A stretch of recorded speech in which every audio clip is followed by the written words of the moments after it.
بسم اللہ الرحمن الرحیم۔ رسول کریم صلی اللہ تعالیٰ علیہ وآلہ وسلم کی قرآن سے محبت۔ آپ نے اپنی امت کو بھی بے حساب قرآن سے محبت سکھائی ہے۔ ماہ رمضان کریم کی فضیلتوں میں سے ایک بہت بڑی فضیلت قرآن کا نزول بھی ہے۔ شہر رمضان الذی انزل فیہ القرآن، رمضان وہ مہینہ ہے کہ جس میں ہم نے قرآن کو نازل کیا۔ ھدی للناس، قرآن لوگوں کے لیے ہدایت ہے۔ اس آیت مبارکہ کی روشنی میں رمضان کی اہم فضیلت نزول قرآن کی ہے۔ چنانچہ نبی کریم صلی اللہ تعالیٰ علیہ وآلہ وسلم عام دنوں میں بھی آپ کا مستقل معمول یہ تھا کہ باقاعدگی کے ساتھ آپ قرآن عظیم کی تلاوت کیا کرتے تھے، اور رمضان کے دنوں میں تو پھر اور زیادہ تلاوت کو بڑھا دیا کرتے تھے۔ رمضان کریم آنے سے پہلے جاننا یہ ضروری ہے کہ نبی علیہ الصلوۃ والسلام کس طریقے سے قرآن عظیم کی تلاوت کیا کرتے تھے۔ ترمذی شریف میں یہ حدیث موجود ہے، اور حضرت عبداللہ بن قیس رضی اللہ تعالی عنہ فرماتے ہیں کہ میں نے سیدہ عائشہ صدیقہ رضی اللہ تعالی عنہا سے پوچھا کہ نبی کریم صلی اللہ علیہ وآلہ وسلم قرآن عظیم آہستہ پڑھتے تھے یا بلند آواز میں؟ انہوں نے فرمایا کہ دونوں طرح کا معمول تھا۔ میں نے کہا الحمدللہ، اللہ تعالیٰ کا شکر و احسان ہے کہ جس نے ہر طرح کی سہولت عطا فرمائی۔ اس حدیث مبارکہ میں یہ سکھایا گیا ہے کہ قرآن عظیم کی تلاوت دونوں طریقوں سے کرنی چاہیے، یعنی آہستہ آواز میں بھی اور بلند آواز کے ساتھ بھی۔ حضرت قتادہ فرماتے ہیں، ترمذی شریف میں یہ روایت موجود ہے کہ اللہ تعالی جل جلالہ نے ہر نبی کو خوبصورت اور حسین آواز والا مبعوث فرمایا۔ اسی طرح نبی کریم صلی اللہ علیہ وآلہ وسلم حسین صورت اور جمیل آواز والے تھے۔ رسول کریم صلی اللہ علیہ وآلہ وسلم قرآن عظیم گانا والوں کی طرح آواز بنا کر نہیں پڑھتے تھے۔ سبحان اللہ۔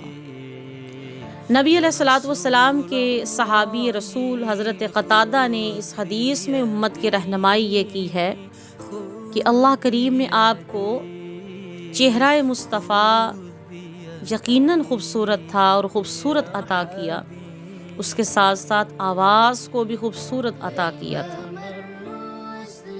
اور آپ نبی کریم صلی اللہ علیہ وآلہ وسلم اس خوبصورت آواز کے ساتھ قرآن عظیم کی تلاوت کیا کرتے تھے، اور قرآن عظیم کے آداب کا مکمل لحاظ کرتے، اور کبھی بھی گانے والوں کی طرز کی طرح آواز بنا کر قرآن عظیم کو نہیں پڑھتے تھے۔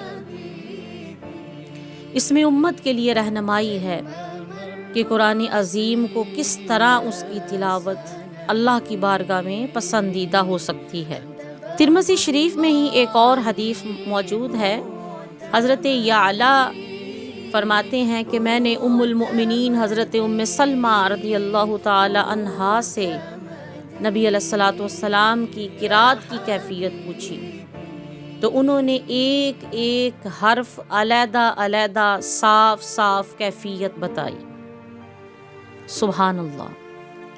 اس حدیث مبارکہ میں ام المؤمنین سیدہ سلمہ رضی اللہ تعالی عنہا نے نبی علیہ الصلوۃ والسلام کی قرات کا طریقہ یہ بتایا ہے کہ آپ قرآن عظیم اس طرح تلاوت فرمایا کرتے تھے کہ ایک ایک حرف علیحدہ علیحدہ اور صاف صاف سنائی دیتا تھا۔ یہ کیفیت ہوتی تھی۔ یہ وہی کیفیت ہے کہ جس کا ذکر قرآن میں اللہ نے سورۃ المزمل میں کیا ہے، وَرَتِّلِ الْقُرْآنَ تَرْتِيلًا، اور قرآن کو ٹھہر ٹھہر کے پڑھو۔